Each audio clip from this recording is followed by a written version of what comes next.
இன்றைக்கி மார்னிங் ஏஞ்சதுமே ரம்லானுக்கு இன்னும் 2 நாள் தான் இருக்குது. இந்த 2 நாளில் நிறைய விஷயங்கள் செய்ய வேண்டியது இருக்குது. வீடு க்ளீனிங் ப்ராசஸ்க்கு போயிடலாம் அப்படின்னு சொல்லிட்டு நான் இன்றைக்கி மார்னிங் ஏஞ்சதுமே முசல்லா இதெல்லாம் துவைக்க போட்டேன். பூர்வ முசல்லாலாம் துவைச்சி போட்டுருவோம். நாளைக்கு ஒரு நாள் தான் இருக்குது. நாளன்னைக்கு சஹர் செய்யணும், சரி வராதுன்றதுனால நான் இன்றைக்கி தான் எல்லாம் ஸ்டார்ட் பண்ணேன். ஸோ மார்னிங்கே துணியெல்லாம் துவைச்சி போட்டுட்டு திரும்ப பூர்வெல்லாம் போட்டு வச்சிட்டேன். அப்படியே கிச்சன் க்ளீன் பண்ணும்போது இந்த டம்ளர்லாம் கழுவி கொடுத்தேன். தம்பி தொடச்சி அழகாக அடுக்கி வச்சுருந்தாரு நீட்டாக. இந்த வீடியோ ஸ்கிப் பண்ணாமல் பாருங்கள். உங்கள் வீட்டு குழந்தைங்க இப்படி தான் இருப்பாங்க அப்படின்னாக்கா ரெட் ஹார்ட் கொடுங்க, இல்லை சமத்து புல்லைன்னா பிங்க் ஹார்ட் கொடுங்க. என் வீட்டு பையன் இப்படி தான்.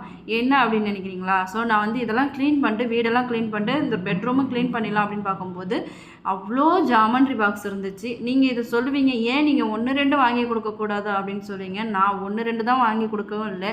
இது ஸ்கூலில் எப்போவுமே நம்ம புக்ஸ் வாங்கும்போது அவங்களுக்கு ஒரு ஜாமெண்ட்ரி பாக்ஸ் கொடுத்துருவாங்க. ஸோ அதில் அவங்க அக்காவுடைய ஜாமெண்ட்ரி பாக்ஸ் அவனுடைய ஜாமெண்ட்ரி பாக்ஸ் சேர்த்து இவ்வளோ பென்னு அண்டு இந்த இதெல்லாம் வச்சுருக்காரு, நீடில் எல்லாமே எடுத்து வச்சுருக்காரு.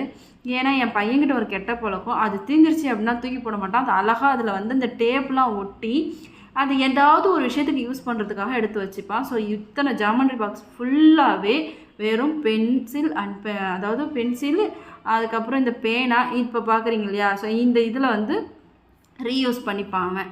எப்படின்னாக்கா நம்ம இன்ஜெக்ஷன் இருக்கு இல்லையா, அதில் அவன் இங்க் எடுத்து அதில் போட்டு ஃபில் பண்ணி திரும்ப இந்த இங்கு பெனில் போட்டு யூஸ் பண்ணிப்பான். நான் படிக்கும் போதெல்லாம் இங்கு பென்னை போய் நம்ம இங்கு தான் ஃபில் பண்ணிட்டு வருவோம். இப்போ அப்படி கிடையாது. அது குட்டி குட்டியாக அந்த நீடில் மாதிரி வைக்கிது, அதை தான் ஆட் பண்ணணும். பட் இவர் சும்மா சும்மா வாங்கினாலும் அந்த டப்பாவை தூக்கி வெளில போட மாட்டார். ஸோ இப்போ உங்கள் வீட்டில் கண்ணாடி பொருட்கள்லாம் இப்படி அலங்காரம் பண்ண யூஸ் பண்ணுவாங்க. நான் எதுக்கு யூஸ் பண்ணியிருக்கேன் அப்படின்னாக்கா, அங்கேயும் இவ்வளோ பேனா பென்சில் வச்சுருக்காரு. அண்ட் இதில் அவருடைய துப்பாக்கி, மோஸ்ட்லி என் பையனுக்கு துப்பாக்கியில் விளையாட தான் பிடிக்கும். எந்த ஒரு விளையாட்டு சாமானும் எடுக்க மாட்டான்.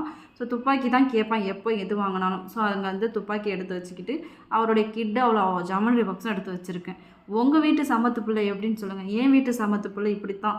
இந்த மாதிரி தான் சின்ன சின்ன பொருளையும் தூக்கி போடாமல் பத்திரப்படுத்துறன்ற பேரில் வீட்டில் குப்பையை சேர்த்து வச்சுருக்கான். இதை நான் இப்போ தூக்கி போடலாம் அப்படின்னு நினச்சாலும் முடியாது. அழுக ஆரம்பிச்சோன்னா அவனை சமாளிக்க முடியாதுன்றதுனால திரும்ப அழகாக நீட்டாக அடுக்கி வச்சுட்டேன். இன்றைக்கி இப்படி